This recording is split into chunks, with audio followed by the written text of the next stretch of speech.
Okay, completing the square, solving by completing the square, another video of solving by completing the square. This is uh, let's take this equation. Also, it's a simple equation. It's x squared plus let's say 10x plus 7 equal to 1. It's the same. It's a quadratic equation because we can either put 1 to this side minus 1, so we subtract 1 from both sides, or we take 7 to minus 7 there, subtract minus 7 from both sides. When I work with quadratic as finding the discriminant delta and finding the roots, we have to put them all to the same side equal to 0. But in case we are solving by completing the square, which another method, I prefer to take it there so I can work with only these two terms without confusing us another term beside it. So we can say that x squared plus 10x, right? Subtracting 7 from both sides, we got minus 6 to the other side. If we subtract 7 from here and 7 from here, 1 minus 7 is minus 6, 7 minus 7 is 0, right? Now, again, if you check the first video, what we did is x squared plus 10x, we take them, we just take 10, the coefficient of x, because x already represents the a, because we have a squared is x squared, right? We need just to add b squared. How to add it? Again, the same thing. The 10, we divided by 2, because it's 2ab. We have to remove the 2 by dividing by 2, right? We got the 5. 5 is b, simply.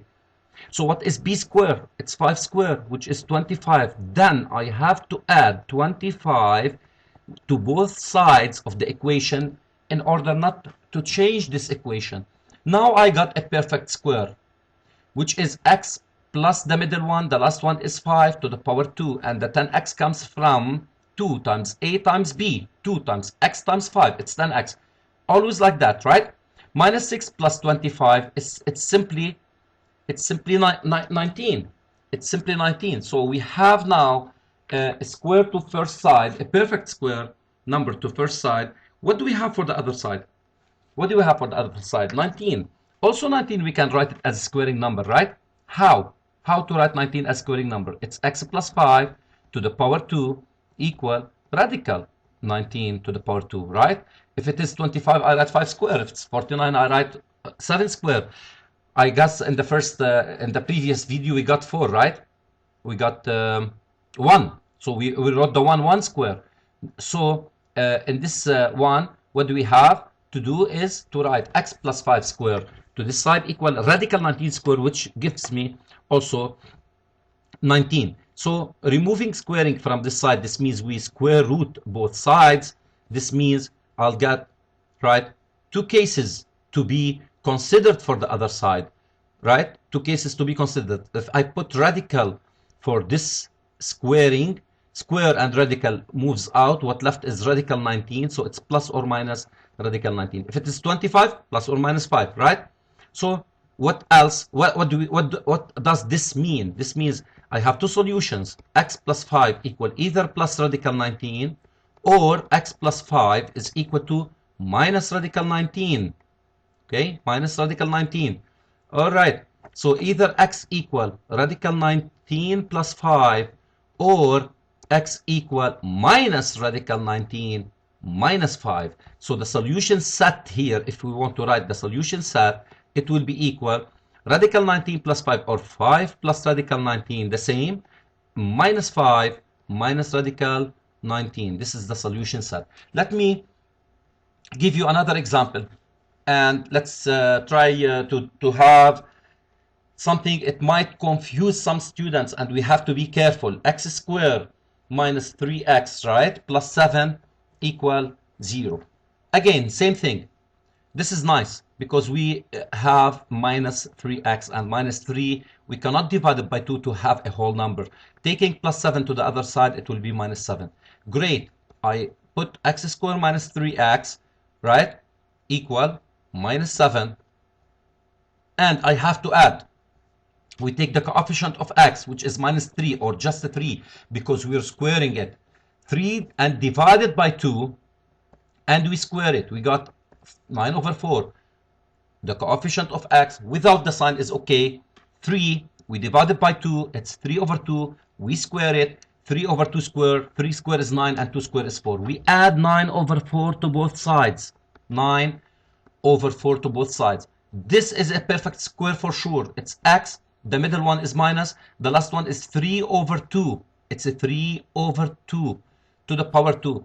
And where 3 minus 3x comes from, if you multiply the 2 with the x, with the 3 over 2, you got 3 times x, which is 3x, and the minus is here, right?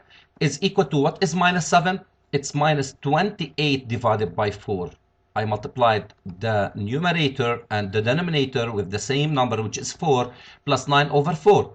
Then we got what? We got x minus 3 over 2 square equal minus, same denominator we can add or we can subtract. Negative 28 positive 9 is negative 19 over 4. Here, some students, they keep on moving and they continue. We have a squaring side here, and the squaring side is always positive. And minus sign gives us negative side. Positive side cannot be equal negative side, can never be equal to negative side. For sure, a squaring number should be a positive number. So what do we have? It's impossible to have this. It's no solution, no real solution, because there is complex solutions, right? So impossible, no solution in R.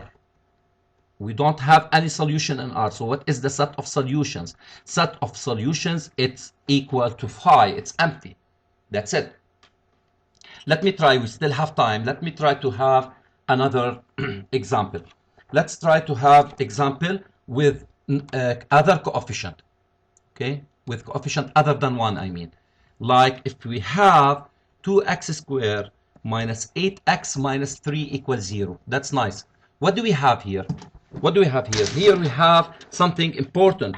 I told you that x squared should be 1x squared. The coefficient of x squared should be equal to 1 in order to work with this kind of completing the square. So first thing I do is I divide the all terms by 2 to get rid of the 2, which is the coefficient of x squared. So it's x squared minus, what is 8 divided by 2? It's 4x minus 3 over 2. If we take it to the other side, because this is 0, right? 0 divided by 2, it will be 3 over 2. Again, same thing. It's x squared minus 4x equal 3 divided by 2. We take the 4. We divide it by 2. We got 2. We square the answer, which is 2 squared. The answer is 4. We add 4 to this side, 4 to the other side. What do we have here? A completing square number, a perfect square number. So it's x. Middle one is minus because we have minus. 4 is 2 square equal 3 over 2 plus what? Plus 8 over 2, right? So it's 11 over 2. It's positive, so we can proceed with our work. So squaring root both sides, radical to both sides, we got x minus 2 equal either 11 over 2 or x minus 2 equal minus 11 over 2. For sure, we're working algebra here, not geometry, right?